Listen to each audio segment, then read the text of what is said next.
뉴욕주에서 미성년자를 대상으로 한 성범죄에 대해서 민형사상 책임을 물을 수 있는 기한이 대폭 연장됐습니다.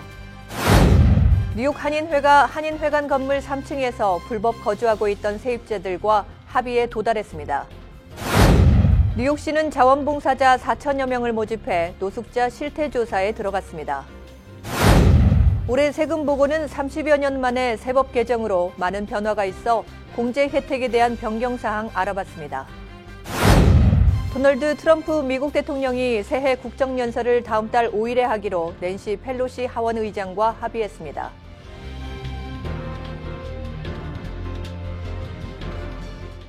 황금돼지해인 2019년 기해년에도 한인 동포 여러분 가정에 만복이 가득하시기를 뉴 밀레니엄 뱅크 임직원 모두가 기원드립니다. Member of FDIC and Equal Housing Lender.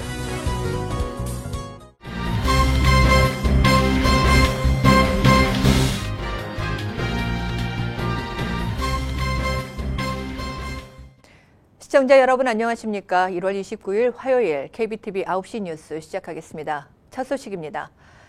뉴욕주에서 미성년자를 대상으로 한 성범죄에 대해서 민형사상 책임을 물을 수 있는 기한이 대폭 연장됐습니다. 보도에 양준화 기자입니다. 뉴욕주 의회는 소위 아동 피해자 법안을 상원에서 만장일치로 통과시켜 주지사 서명만을 남겨놓았습니다. 이번 법안의 통과로 성범죄 피해자들의 민사소송 소멸시효가 만 23세에서 만 55세까지 늘어납니다. 형사상 공소시효도 시작 시기가 현재 만 18세에서 만 23세로 늘어나며 중범죄의 경우 만 28세까지, 경범죄의 경우 만 25세까지 각각 5년 그리고 2년의 공소시효 기간이 적용됩니다. 앤드류 쿠오모 뉴욕 주지사는 기자회견을 통해 특히 카톨릭 교계에서의 미성년 성범죄 피해 사례를 통렬히 비난했습니다. The abuse of minors is an offense so brutal. The church cannot remain indifferent to this, and the church must punish such priests, and that includes to support the legal action. There is no other way out of this because it's a crime. No worse, it's leaving them alive but destroyed. The only sin, I believe, greater than abusing a child would be protecting those who abuse a child. 이번에 통과된 아동 피해자 법안은 그동안 공화당의 방해로 입법화되지 못했지만 민주당이 주 상원마저 장악하면서 결국 현실화되었습니다. KBTV 뉴스 양준하입니다. 뉴욕 한인회가 맨하튼에 위치한 회관 건물 3층의 한 유닛에 불법 거주하고 있던 세입자들과 합의에 도달해 해당 공간을 되찾았습니다. 한인회 측은 지난해 가을 모형 총기로 건물 입주자들과 한인회 직원들을 공포에 떨게 했던 이 세입자와 법적 대응을 하는 과정에서 한인회가 $15,000의 합의금을 지급하는 조건으로 이 세입자를 내보냈습니다. 이 세입자는 원래 임대계약 당사자가 아니라 불법 서브리스를 통해 유닛을 무단 점유한 상태였지만 당시 총기가 모형인 사실이 밝혀졌고 한인회도 해당 유닛에 대한 거주 허가가 없어 법적 대응에 어려움을 겪어왔습니다. 한인회 측은 새로 되찾은 공간을 다른 한인 비영리 단체 등의 사무 공간으로 임대하는 방안을 모색 중인 것으로 전해졌습니다. 뉴욕시는 자원봉사자 4천여 명을 모집해 노숙자 실태조사에 들어갔습니다. 보도에 양준화 기자입니다.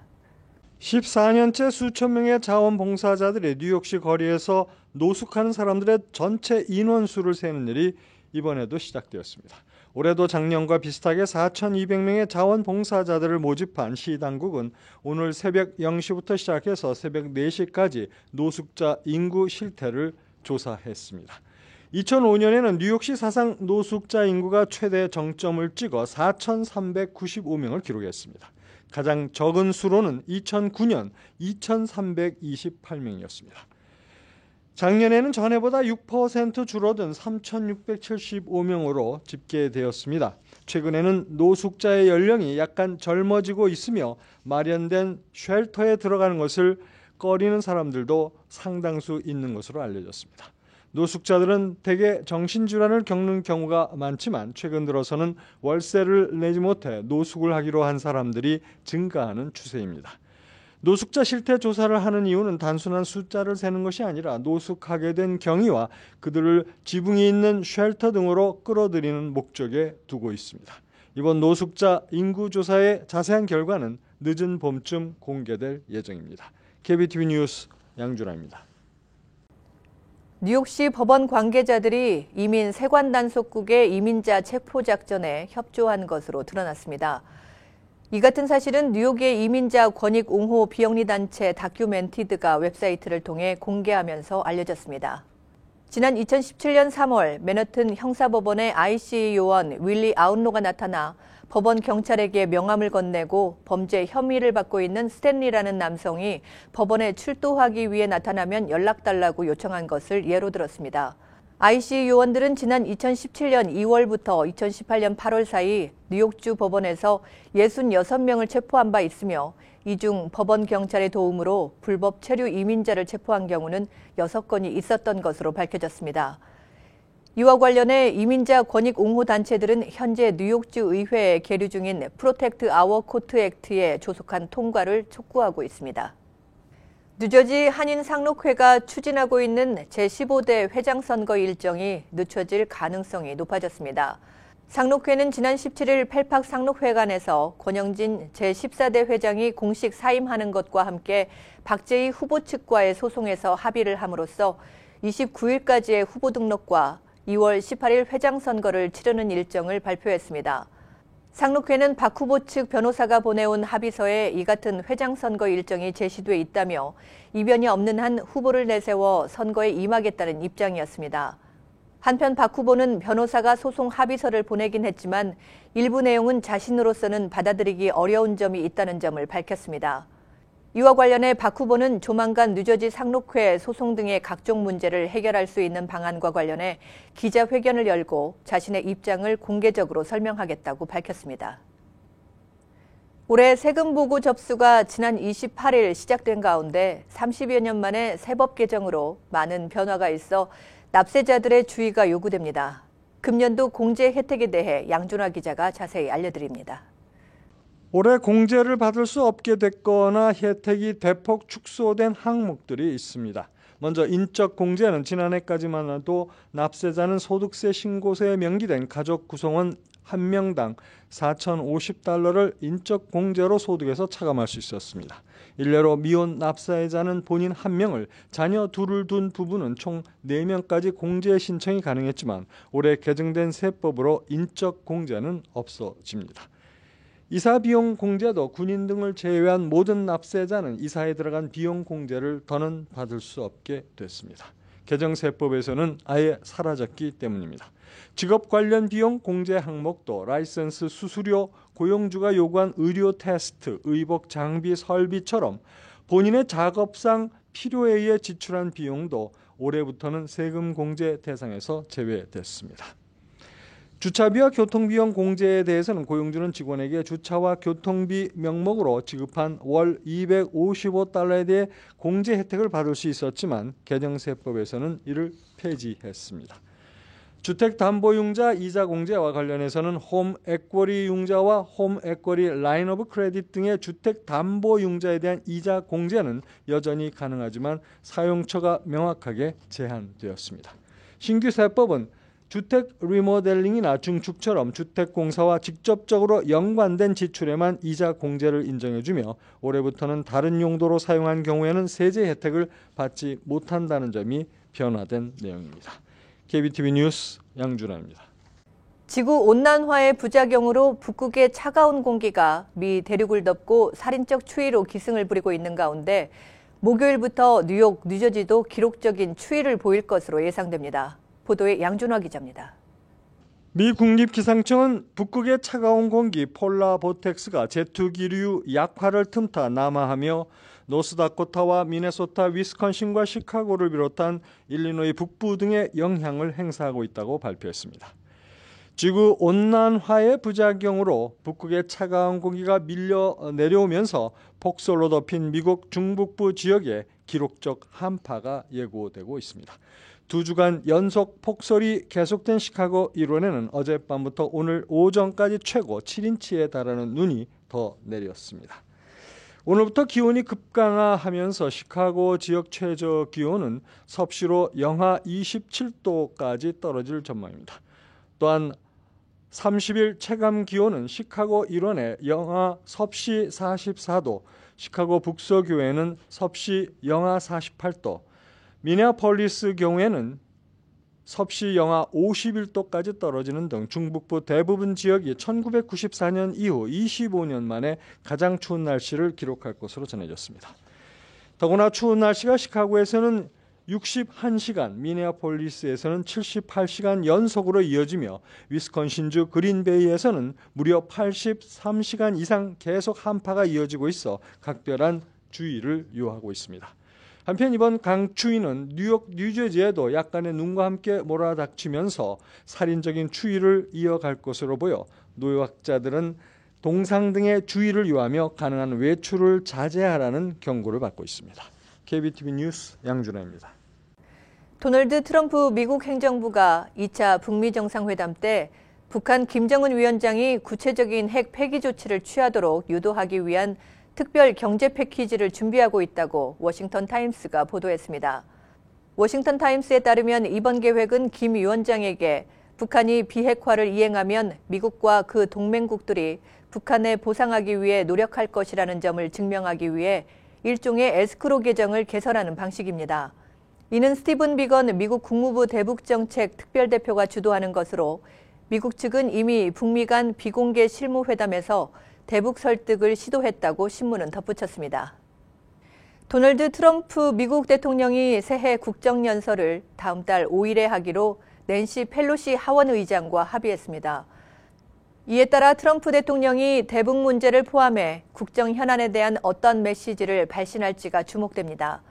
트럼프 대통령은 이달 29일 하원 회의장에서 상하원 합동연설 형식으로 국정연설을 하려 했지만 민주당 소속 펠로시 의장이 셧다운 여파로 인한 경비 공백이 우려된다며 연기 또는 서면 대체를 요구해 줄다리기를 벌여왔습니다. 펠로시 의장은 이날 트럼프 대통령에게 보낸 서한에서 오늘 대화를 통해 우리는 국정연설 날짜를 2월 5일로 동의했다면서 2월 5일 하원 회의장으로 와서 국정연설을 해달라고 초청했습니다. 트럼프 대통령도 초청을 수락하게 돼 영광이라며 우리는 말해야 할 훌륭한 이야기가 있고 성취해야 할 훌륭한 목표가 있다고 펠로시 의장에게 답장을 보냈습니다.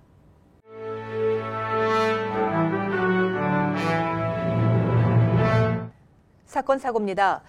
억만장자인 은행가가 소유한 맨하튼 고급 저택에서 가정부로 일하는 53살의 여성이 이 저택의 엘리베이터에서 3일 동안 갇혀 있다가 지난 월요일 극적으로 구조됐습니다. 센트럴파크 근처의 이스트 65번가 있는 이 저택은 투자 은행가인 워렌 스테펜이 소유하고 있는 걸로 알려졌습니다. 스테펜에 따르면 지난 주말 휴가를 갔다 월요일 돌아온 후 엘리베이터가 작동하지 않아 소방국에 신고했는데 출동한 소방관이 2층과 3층 사이의 엘리베이터에 갇힌 이 여성을 발견해 구조했습니다. 그녀는 다행히 큰 부상은 입지 않았습니다. 지난 2005년에는 중국 식당 종업원이 브롱스 엘리베이터에서 약 80시간 동안 갇혀있던 기록이 있습니다. 플로리다주에 사는 한 남성이 포르노 웹사이트를 통해 만난 여자친구를 만나기 위해 아버지의 돈 $2만 달러를 훔쳤다가 이를 질책하는 가족 3명을 사살한 혐의로 체포됐습니다. 플로리다주 경찰은 최근 이 사건 용의자로 29살의 아마토 그랜트를 기소했다고 밝혔습니다. 경찰에 따르면 한때 옥살이를 했던 아마토는 수감 생활 도중 포르노 웹사이트를 통해 불가리아 출신 여성을 만났고 출감 후에 아버지 집에서 $2만 달러를 훔쳐 이 여성에게 주었습니다. 그 후 가족들이 더 이상 여자친구를 만나지 말 것을 요구하며 질책하자 지난 금요일 아버지, 어머니, 남동생 일가족 3명을 총으로 쏴 숨지게 한 후 도주했다가 체포됐습니다. 어제 아침 북부 뉴저지 롱힐에서 등굣길 학생들을 태운 스쿨버스가 전신줄을 들이받는 사고가 있었습니다. 이 사고의 충격으로 전선이 버스 지붕 위를 덮쳤지만 다행히 부상자는 없었습니다. 경찰에 따르면 사고 버스는 운행 중 승용차와 충돌하면서 도로를 이탈해 전신줄을 들이받았습니다. 사고 당시 버스에는 8명의 학생들이 탑승하고 있었지만 모두 무사했습니다. 경찰은 사고 원인을 조사 중입니다. 뉴저지주 팰리세이즈 파크 한인 1.5세 앤디 민 시의원이 오늘 취임했습니다. 펠팍시 의회는 오늘 오후 6시 30분 타운홀에서 열리는 회의에서 민 의원 취임식을 개최했습니다. 민 의원은 크리스정 시장 취임으로 1년 임기를 남기고 공석이 된 시의원 자리를 승계하게 됩니다. 뉴저지 네일협회는 2019년을 이끌어갈 제17대 신임 회장 후보 등록을 받은 결과 마감일인 지난 25일까지 후보자를 찾지 못했습니다. 이에 단체의 활동이 영속성을 갖고 진행될 수 있도록 협회 이사회는 손종만 현 이사장을 제17대 회장으로 추대하기로 결정했습니다. 손 신임 회장은 오는 2월 2일 정기총회에서 정식으로 회장 인준을 받고 3월 1일부터 임기를 시작할 예정입니다. 설날을 앞두고 한인 교회들이 전통 문화와 뿌리의식을 심는 행사들을 잇따라 열고 있습니다. 퀸즈 베이사이드에 있는 뉴욕 소망 성결교회는 2월 3일 주일 설날 맞이 윷놀이를 개최합니다. 이 밖에 뉴욕 기쁜교회도 설날을 맞아 2월 3일 교인들이 전통 한복을 입고 나와 한복 콘서트를 열고 뉴욕 초대교회의 바울선교회도 떡국잔치와 함께 세배를 통해 2세들에게 설날의 의미를 심어줄 계획입니다. 세계적인 주차 전문 설계회사 팀 하스의 하영록 대표와 함께하는 조이풀 토크 콘서트가 오는 2월 17일 오후 6시 뉴저지 버겐필드에 있는 사랑과 진리교회에서 열립니다. 자신이 받게 될 심장을 다른 환자에게 양보해 희생정신을 몸소 실천했던 하 대표의 생사를 넘나들었던 영화 같은 스토리가 이날 생생하게 전달될 예정입니다. 하 대표의 강연과 함께 한인 2세 만능 엔터테이너 김원 씨의 춤과 노래, 기타 등의 공연도 선보일 예정입니다. 이어서 포커스인과 커뮤니티 브리핑이 이어집니다.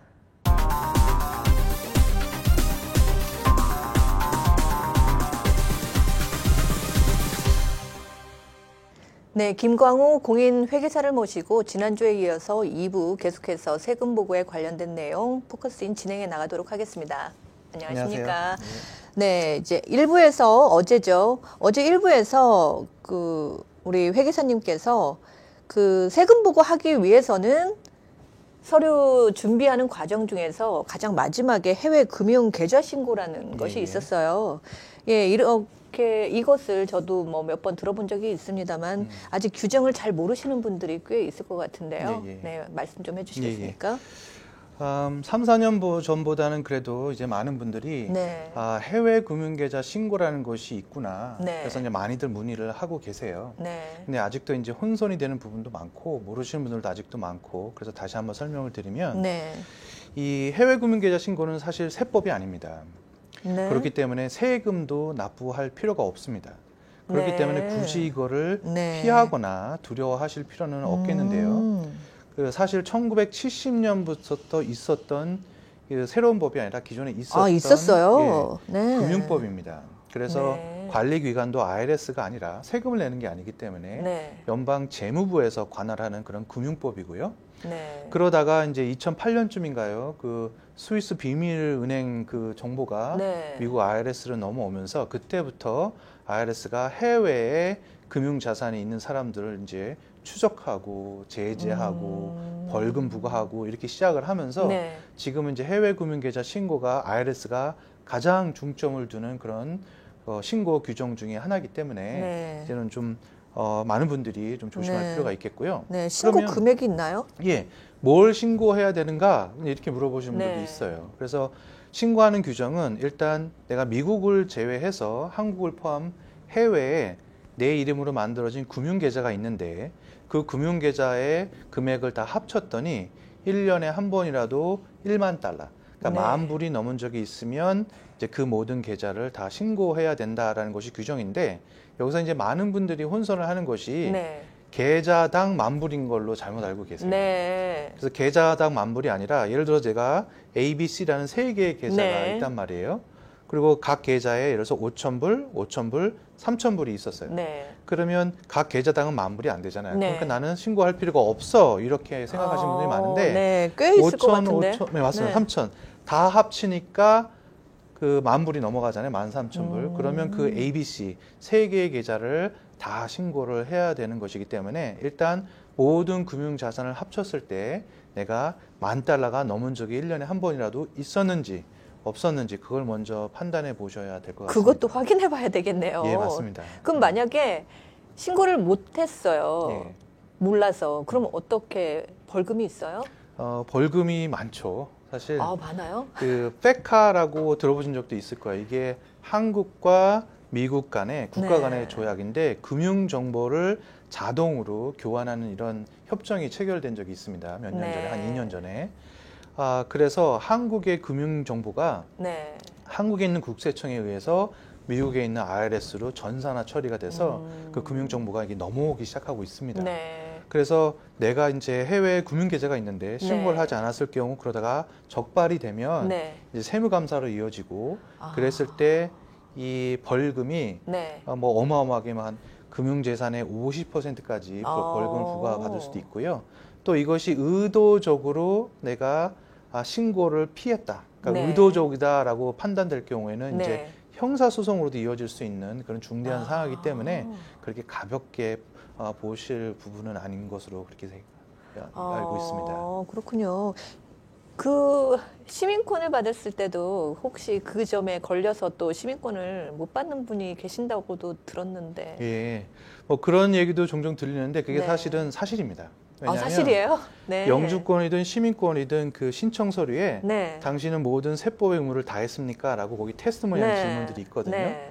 그런데 해외 금융계좌 신고를 안 하신 분들은 필연히 해외에 금융자산이 있으면 거기서 네. 이자도 발생하고 네. 배당소득도 발생하고 또 임대소득이 모여져서 금융자산이 되기도 네. 하고 그러니까 필연적으로 세금 누락이 있거든요. 네. 그러면 세금 보고 의무를 다 했다라고 네. 거기에 신청서류에 쓰기가 상당한 법적인 부담이 되죠. 그래서 이제 문제 있는 분들은 먼저 이걸 털고 그다음에 영주권이든 시민권이든 이렇게 신청하시는 분들이 꽤 되십니다. 신중히 살펴봐야 되겠네요. 예. 그러면 이걸 신고하기 위해서는 어떤 서류가 필요한가요? 예. 금융 계좌의 종류에 따라서 준비해야 될 서류는 조금 다릅니다. 네. 일단 일반 계좌는 체킹 어카운트는 네. 그냥 1년 동안의 입출금 내역서를 가져다 주시면 네. 되고 보험 계좌는 그 해약 해지 환급금 서류라는 게 있어요. 네. 내가 12월 30일자로 해약했을 때 얼마를 받을 수 있는가. 미국으로 치면 이제 캐시 밸류라고 하는데 네. 이 증명서를 가져다 주시면 되고 그다음에 주식이나 채권, 펀드 이런 투자 자산들은 네. 연말 잔고 12월 31일자 잔고 증명 서류를 준비하시면 되겠고 네. 그 밖에 뭐 이자 소득 원천 징수 영수증, 배당 소득 원천 징수 영수증, 또 때로는 종합소득세 확정 신고 서류 이런 것들도 한국에서 준비를 하시면 되겠습니다. 상당히 까다롭네요, 이것도. 네, 회계사님과 아니면은 개인적으로 하기 힘들 것 같은데요. 예, 그래서 꼭 회계사님과 좀 세밀히 네. 상담을 하시고 준비할 필요가 있겠습니다. 네. 이 한 질문으로도 5분이 훌쩍 지났습니다. 예. 다음 시간에 또 다시 질문 이어가도록 하겠습니다. 예, 네, 감사합니다. 감사합니다. 네, 지금까지 김광우 공인회계사와 함께했습니다.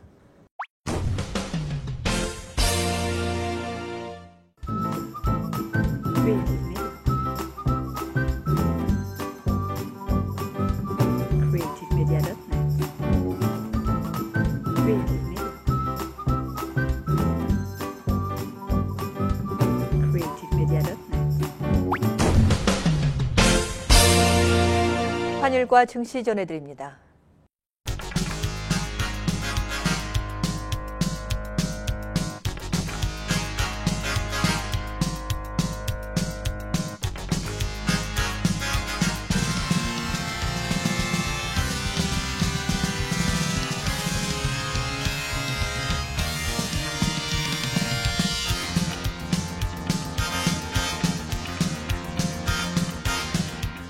뉴욕과 뉴저지 날씨 전해드립니다.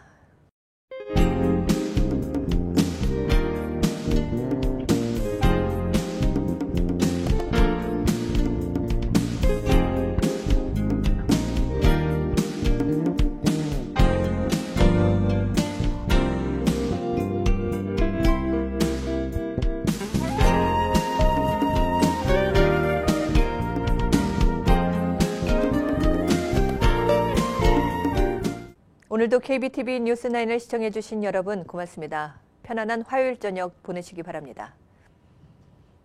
황금돼지해인 2019년 기해년에도 한인동포 여러분 가정에 만복이 가득하시기를 뉴 밀레니엄 뱅크 임직원 모두가 기원드립니다.